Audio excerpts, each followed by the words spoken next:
এ রাজ্যে বিদ্যাসাগর জন্মেছেন, এ রাজ্যে রামমোহন জন্মেছেন, রবীন্দ্রনাথ জন্মেছে।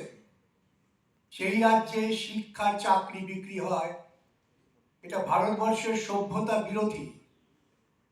এই দুর্নীতিকে সমর্থন করতে গিয়ে যারা অন্যান্য রাজ্যের কোথায় কোথায় দুর্নীতি হয়েছে, ব্যবসায়িক দুর্নীতি, টেন্ডার দিয়ে দুর্নীতি, তাকে দৃষ্টান্ত খাড়া করেন।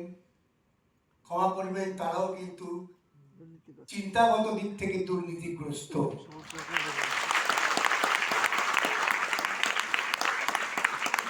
নীতিটা কি? রাজনীতির কথা হচ্ছে, পাড়ার ক্লাব নীতি না, ব্যক্তিগত সুখ সুবিধার বিষয় নয়। রাজনীতি একটা সামগ্রিক দার্শনিক চিন্তার কার্যকরী প্রতিফলন, যার মধ্য দিয়ে অধিকাংশ মানুষের মঙ্গল করা যায়, এটাই রাজনীতি।